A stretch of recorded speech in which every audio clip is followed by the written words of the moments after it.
समाचार में आपका स्वागत है। मैं व्याख्या चंदोला। सबसे पहले मुख्य समाचार। अहमदाबाद में एयर इंडिया का विमान दुर्घटनाग्रस्त, 242 लोग थे सवार। एनडीआरएफ की टीमें तैनात, घायलों को अस्पताल में भर्ती कराया गया। प्रधानमंत्री मोदी ने की स्थिति की समीक्षा, गृह मंत्री और नागरिक उड्डयन मंत्री नायडू को दिए निर्देश।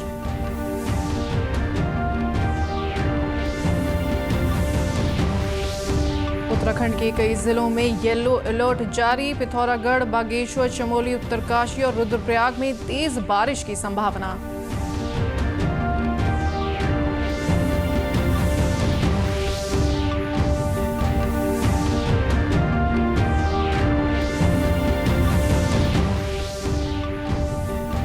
और भराड़ी सैण में 21 जून को अंतर्राष्ट्रीय योग दिवस कार्यक्रम का आयोजन, 10 देशों के राजदूत होंगे शामिल। तैयारियों की समीक्षा बैठक संपन्न। अब समाचार विस्तार से। लंदन जाने वाला एयर इंडिया का यात्री विमान आज गुजरात के अहमदाबाद हवाई अड्डे के पास मेघानी नगर इलाके में दुर्घटनाग्रस्त हो गया। नागरिक उड्डयन महानिदेशालय के अनुसार विमान में 242 लोग सवार थे, जिनमें 2 पायलट और 10 केबिन क्रू शामिल थे। फ्लाइट संख्या AI-171 अहमदाबाद से लंदन के लिए उड़ान भर रही थी। अलर्ट मिलने के तुरंत बाद अग्निशमन और पुलिस की टीमें मौके पर पहुंच गई हैं। गांधीनगर से 90 कर्मियों वाली 3 राष्ट्रीय आपदा प्रतिक्रिया बल एनडीआरएफ की टीमें विमान दुर्घटना स्थल पर भेजी गई हैं। घायलों को इलाज के लिए अहमदाबाद सिविल अस्पताल में भर्ती कराया गया है। दुर्घटना के कारणों का पता लगाने के लिए आगे की जांच चल रही है। बचाव और राहत कार्यों को आसान बनाने के लिए दुर्घटना स्थल की ओर जाने वाली सभी सड़कों को बंद कर दिया गया है। इस बीच एयर इंडिया ने कहा है कि वे विवरण का पता लगा रहे हैं। केंद्रीय गृह मंत्री अमित शाह ने भी इस घटना पर गुजरात के मुख्यमंत्री और राज्य के गृह मंत्री से बात की है। नागरिक उड्डयन मंत्री राम मोहन नायडू ने कहा कि मंत्रालय स्थिति पर नजर रख रहा है। उन्होंने सभी विमानन और आपातकालीन प्रतिक्रिया एजेंसियों को त्वरित और समन्वित कार्रवाई करने का निर्देश दिया है। उन्होंने बताया कि बचाव दल को तैनात कर दिया गया है और चिकित्सा सहायता और राहत सहायता सुनिश्चित करने के लिए सभी प्रयास किए जा रहे हैं। वहीं प्रधानमंत्री नरेंद्र मोदी ने अहमदाबाद में एयर इंडिया विमान दुर्घटना को लेकर गृह मंत्री अमित शाह और नागरिक उड्डयन मंत्री राम मोहन नायडू से बात की। प्रधानमंत्री ने स्थिति का जायजा लिया और उन्हें अहमदाबाद जाने के लिए कहा। श्री मोदी ने गृह मंत्री और नागरिक उड्डयन मंत्री को ये सुनिश्चित करने का भी निर्देश दिया कि विमान दुर्घटना के मद्देनजर प्रभावित लोगों को हर संभव सहायता तुरंत दी जाए। श्री नायडू ने प्रधानमंत्री को बताया कि वे जमीनी स्तर पर बचाव और राहत कार्यों की निगरानी के लिए अहमदाबाद जा रहे हैं। उन्होंने कहा कि सभी संबंधित एजेंसियां हाई अलर्ट पर हैं और समन्वित प्रयास चल रहे हैं। वहीं मुख्यमंत्री पुष्कर सिंह धामी ने इस हादसे पर गहरा शोक जताया है। उन्होंने कहा कि गुजरात के अहमदाबाद में यात्रियों को लेकर जा रहे एयर इंडिया के विमान के दुर्घटनाग्रस्त होने का समाचार अत्यंत दुखद और पीड़ादायक है। राहत एवं बचाव कार्य युद्ध स्तर पर जारी है। ईश्वर से यात्रियों के सकुशल होने की कामना करता हूँ। इस घटना के संबंध में किसी भी प्रकार की जानकारी के लिए हेल्पलाइन नंबर 2461043 और 9650391859 पर संपर्क भी किया जा सकता है। मौसम विभाग ने आज प्रदेश के कई जनपदों के लिए येलो अलर्ट जारी किया है। कुमाऊं के पिथौरागढ़, बागेश्वर व गढ़वाल के चमोली, उत्तरकाशी और रुद्रप्रयाग में तेज बारिश की संभावना जताई गई है। वहीं अन्य जिलों में हल्की से मध्यम बारिश हो सकती है। मौसम विज्ञान केंद्र के निदेशक बिक्रम सिंह के मुताबिक आज और कल प्रदेश के पर्वतीय क्षेत्रों में बारिश हो सकती है, जबकि मैदानी जिलों में हरिद्वार को छोड़कर बाकी सभी स्थानों पर हल्की से मध्यम बारिश का अनुमान है। उन्होंने कहा कि 14 जून से पूरे उत्तराखंड में बारिश की गतिविधियां तेज होने की संभावना है। जैसे जैसे बारिश का स्तर बढ़ेगा उसी हिसाब से येलो, ऑरेंज और रेड अलर्ट भी जारी किए जाएंगे। मौसम विभाग की चेतावनी को देखते हुए प्रशासन भी अलर्ट मोड में है। लोगों से अपील की गई है कि वे मौसम की अपडेट्स पर नजर रखें और अनावश्यक यात्रा से बचें। आज और कल भी आप देखेंगे तो जो कुमाऊं रीजन है उसमें कुछ जगहों तक में, और जो कुमाऊं रीजन के अंदर के डिस्ट्रिक्ट है जिसमें कि बागेश्वर या पिथौरागढ़ है, तो उनमें तो कहूँगा मैं अनेक जगहों तक में आज भी बारिश रहेगी।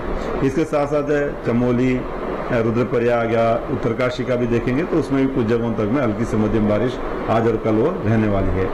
और जगह मैं कहूँगा कि थोड़ी एक्टिविटी कम रहेगी, स्कैटर्ड या आइसोलेटेड तक ही वो मिल पाएगी। अब मैदानी क्षेत्र में जैसे हरिद्वार वगैरह तो शायद आज भी वहाँ एक्टिविटी ना मिले, लेकिन कल भी करीब करीब सिचुएशन ऐसी है। लेकिन जब आप परसों जा रहे हैं 14 तारीख से, तो 14 से आप देखेंगे कि अनेक जगहों तक में जो है जो हल्की से मध्यम बारिश है वो मिलने वाली है पूरे प्रदेश में। प्लेन्स में मैं कहूँगा कुछ जगहों तक में, लेकिन बाकी जगह जो है हल्की से मध्यम बारिश अनेक जगहों तक में मिलने वाली है। 14 से आगे लगातार ही है। आगामी 21 जून को भराड़ीसैंण में अंतर्राष्ट्रीय योग दिवस का कार्यक्रम आयोजित किया जाएगा। इस कार्यक्रम की तैयारियों को लेकर भराड़ीसैंण में अपर सचिव विजय कुमार जोगदंडे ने अधिकारियों की एक समीक्षा बैठक की, जिसमें उन्होंने अंतर्राष्ट्रीय योग दिवस के सफल आयोजन के लिए दिशा निर्देश दिए। उन्होंने बताया कि योगाभ्यास कार्यक्रम में 10 देशों के राजदूत शामिल होंगे। साथ ही सभी सरकारी कार्यालयों और स्वास्थ्य केंद्रों को सक्रिय रूप से शामिल किया जाएगा। इस अवसर पर उन्होंने योग प्रशिक्षकों की नियुक्ति, आवश्यक सामग्री की उपलब्धता और प्रचार प्रसार के लिए विस्तृत कार्य योजना तैयार करने के निर्देश दिए। उन्होंने संबंधित अधिकारियों को 19 जून तक सारी व्यवस्थाएं करने के निर्देश दिए। 21 जून को राज्य स्तरीय योगा कार्यक्रम जो है भराड़ीसैंण स्थित जो हमारा ये विधानसभा भवन परिसर है यहाँ पर संपन्न होगा। इसमें विभिन्न देशों के जो डिप्लोमेट्स हैं उनके द्वारा प्रतिभाग किया जाएगा और आम जनमानस के द्वारा भी इसमें प्रतिभाग किया जाएगा। साथ में यहाँ पर जो विभिन्न जो टीमें तैनात किया जाएगा उनकी आज बैठक करते हुए तैयारी की समीक्षा किया गया है। समीक्षा के दौरान जो मंच स्थापित किया जाएगा, उसके अलावा जो बरसात को देखते हुए यहाँ पर जर्मन हैंगर का भी अरेंजमेंट्स किया जाएगा, उसके लिए भी हमने आज निरीक्षण किया है। अंतर्राष्ट्रीय योग दिवस से पहले बागेश्वर में जागरूकता और स्वास्थ्य के प्रति रुचि को बढ़ावा देने के लिए रन फॉर योगा कार्यक्रम का आयोजन किया गया। कार्यक्रम का शुभारंभ जिलाधिकारी आशीष भटगाई ने तहसील परिसर से हरी झंडी दिखाकर किया। इस आयोजन में छात्र छात्राओं ने तहसील परिसर से बागेश्वर स्टेडियम तक दौड़ लगाई। दौड़ के माध्यम से योग और फिटनेस के प्रति लोगों को जागरूक रहने का संदेश दिया गया।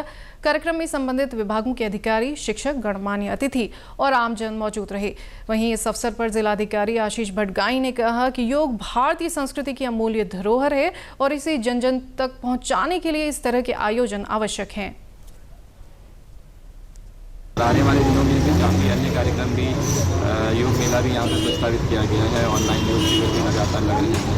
विभिन्न जो जनपद के अंतर्गत कस्बे और पंचायत स्तर पर भी योगा के कैंप लग रहे हैं। योगा का व्यापक प्रचार प्रसार किया जा रहा है, इसके माध्यम से सुनिश्चित किया जा रहा है और आम जनमानस के लिए भी ये प्रचार प्रसार करने का व्यापक रूप से कोशिश की जा रही है कि योग कितना लाभदायक सिद्ध हो सकता है और अपनी दैनिक दिनचर्या में योग का अपनाया जाना कितना आवश्यक है, इसके माध्यम से प्रचार प्रसार किया जा रहा है। हर साल गर्मियों के मौसम में वनाग्नि की घटनाएं बढ़ जाती हैं, जिससे काफी नुकसान होता है। हालांकि इस सीजन में जंगलों में लगी आग से नुकसान कम हुआ है। प्रदेश के वन मंत्री सुबोध उनियाल ने कहा कि गर्मी का मौसम शुरू होने से पहले ही वनों की आग को नियंत्रित करने के लिए जागरूकता कार्यक्रमों से लेकर तमाम तैयारियां कर ली गई थी। साथ ही क्षेत्रीय स्तर पर वनाग्नि को लेकर लोगों को प्रशिक्षित और जागरूक किया गया था। वहीं इस बार बारिश अधिक होने से भी वनाग्नि ने विकराल रूप नहीं लिया है। वन मंत्री ने बताया कि शासन प्रशासन वनाग्नि को लेकर अलर्ट मोड पर है। अगर आप देखेंगे पिछले 4 वर्षों में इस सरकार बनने के बाद 3 वर्ष 22, 23, 24, 25 में लगातार उससे पूर्व के वर्षों के मुकाबले वनाग्नि की घटनाओं में लगातार कमी आई है। और इस वर्ष तो अभी पिछले वर्षों के मुकाबले बमुश्किल 15% ही वनों में क्षति की अभी अंदाजा है। तो ये कुल मिलाकर के कम्युनिटी इन्वॉल्वमेंट, जो जन सहभागिता को हमने प्रायोरिटी दी और जिला प्रशासन के इन्वॉल्वमेंट और उसके बाद इस बार वरिष्ठ अधिकारियों को जिस तरह से हर जिले में नोडल अफसर के रूप में भेजा गया, ये इन्हीं प्रयासों का वो है कि इस समय वन विभाग पूरी अनुशासित होते हुए हमारे सारे कर्मचारी वनाग्नि की घटनाओं को रोकने में काम कर रहे हैं। प्रदेश में चारधाम यात्रा चल रही है। सुगम यात्रा में घोड़े खच्चरों और उनके मालिकों की भी अहम भूमिका होती है। पशुपालन मंत्री सौरभ बहुगुणा के मुताबिक रोजाना लगभग 16,000 तीर्थ यात्री घोड़े खच्चरों के जरिए आवागमन कर रहे हैं। उन्होंने बताया कि विभाग घोड़े खच्चरों की लगातार मॉनिटरिंग कर रहा है। बीच में पशुओं में बीमारी फैली थी, जिसके बाद विभाग द्वारा 20 दिनों में 16,000 से अधिक घोड़ों की स्क्रीनिंग की गई थी। अनफिट और इन्फ्लुएंजा से पीड़ित पशुओं को क्वारंटीन किया गया था। इसके बाद विभाग द्वारा एसओपी बनाई गई थी, जो कारगर साबित हो रही है। उन्होंने बताया कि 6,000 से अधिक घोड़े खच्चर यात्रा में लगाए गए हैं। लगातार हमारा विभाग मॉनिटरिंग कर रहा है। चारधाम यात्रा में घोड़े खच्चर जो हैं बहुत अहम भूमिका निभाते हैं श्रद्धालुओं को बाबा केदार का आशीर्वाद दिलाने के लिए। हम दिन में लगभग 16,000 यात्री को ऊपर से नीचे लाते हैं और बीच में आप सबको मालूम है कि एक पूरे उत्तराखंड में बहुत ज़्यादा बीमारी फैली थी स्वाइन इन्फ्लुएंजा की। हमने विभाग सतर्क था क्योंकि हमने यात्रा शुरू होने के 1.5 महीने पहले ही गांव में छोटे छोटे कैंप लगा के हेल्थ कैंप्स चेकअप शुरू कर दिए थे और वहीं से हमको पता चला था कि ये बीमारी फैली है। उसके बाद उत्तराखंड मेरे ख्याल से देश का पहला प्रदेश होगा जिसने 20 दिन के अंदर अंदर 16,000 से ज़्यादा घोड़ों की हमने स्क्रीनिंग करी। जो अनफिट घोड़े थे, जो इन्फ्लुएंजा जिनमें पाया गया, उनको हमने क्वारंटीन किया और जो नेगेटिव थे उनको हमने यात्रा में जाने की परमिशन दी। लगभग 6,000 से ज़्यादा घोड़े वहाँ पर यात्रा को सपोर्ट कर रहे हैं, यात्रियों को ऊपर नीचे ले जा रहे हैं और अभी तक जो SOPs बनाई गई हैं वो कहीं ना कहीं साकार रही हैं और घोड़ों की डेथ भी कम है और इन्फ्लुएंजा भी कोई शिकायत नहीं है। इसी के साथ अभी तक के समाचार समाप्त हुए। दूरदर्शन समाचारों से जुड़े रहें। मिलते हैं फिर शाम 6:30 बजे के बुलेटिन में। नमस्कार।